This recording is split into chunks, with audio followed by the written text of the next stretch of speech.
तो देखिए, first question ये बोल रहा है, too little cash, too much politics, leaves UNESCO fighting for life, discuss the essence statement in light of US withdrawal and its acquisition of anti Israel bias. तो इसका simple सा meaning ये निकल रहा है कि देखिए क्या है ना कि यूनेस्को में यूएसए पहले था, तो 2017 में उससे गायब हो जाता है वो, मतलब उससे विथड्रॉ कर देता है। क्यों विथड्रॉ करता है? वो बोलता है कि ये इजराइल के अगेंस्ट में है। तो इससे यूनेस्को पे क्या इफेक्ट पड़ा है? अब इसलिए भाई यूनेस्को जो यूएसए है ना, वो भाई 25% ऑलमोस्ट फंड कंट्रीब्यूट करता है यूनेस्को पे। तो ये बताइए, जब अकेले ये विथड्रॉ कर देगा तो क्या इफेक्ट पड़ेगा?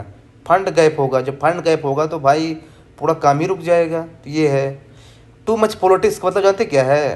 कि इसमें फेवरेटिज्म होता है। जो डिसीजन लिया जाता है ना, जैसे जेरूसलेम और पैलेस्टाइन के बीच में जो लिया गया था ना, वो बहुत वो था। दूसरी क्या है, आइडेंटिटी पॉलिटिक्स फॉलो की जाती है इसमें। कल्चरल इशूज हो जैसे मिडल ईस्ट में, तो ये कुछ इशूज है इसमें, आपको यही लिखना था। अब बाकी इसके कंक्लूजन में आप लिख दीजिए क्या है ना कि कोई भी ऑर्गेनाइजेशन उतनी ही स्ट्रांग होगी जितना क्या है ना कि उसके मेंबर चाहते हैं। बस हो गया। जैसे नेक्स्ट क्वेश्चन बोल रहा है कि डब्ल्यूटीओ के क्या की रिफॉर्म्स हैं। तो की रिफॉर्म्स क्या होगा? एक तो डीएसबी है, डिस्प्यूट सेटलमेंट बॉडीज़ है। फिर एसडीटी है, स्पेशल एंड डिफरेंशियल ट्रीटमेंट है। फिर पीस क्लॉज को लेकर के रिफॉर्म चल रहा है। सब्सिडी को लेकर चल रहा है रिफॉर्म एक basically. Tariff non tariff barrier को लेकर चल रहा है। ट्रांसपेरेंसी ई कॉमर्स लेकर चल रहा है। यही सब रिफॉर्म्स है बेसिकली।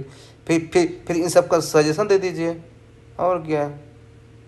तो आप इस कंक्लूजन में ये लिख सकते हैं, देखिए क्या है कि डब्ल्यूटीओ में जो रिफॉर्म है ना, not just about trade reforms है, it's about developmental justice in this globalized world.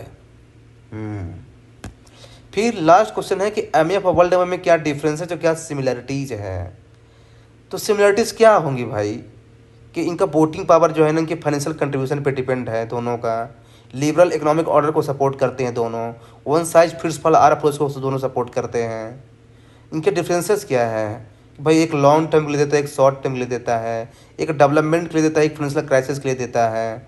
यही सब इनमें डिफरेंस है बेसिकली, सबको पता है। कंक्लूजन में ले देखिए क्या है ना कि जो ये वर्ल्ड बैंक का जो आईएमएफ है ना, ये क्या है ना बेसिकली, ये न्यू कॉलोनियलिज्म का एग्जाम्पल बन रहे हैं। तो इसको रिड्यूस करने के लिए जो ये पोस्ट कॉलोनियल स्टेट्स है ना, जैसे इंडिया चाइना, ये सब ना, इनको जो है ना कलेक्टिव तरीके से नेगोशिएट करने की ज़रूरत है, तभी जो है ना जस्टिस मेंटेन हो पाएगा। ऐसा आप इसमें लिख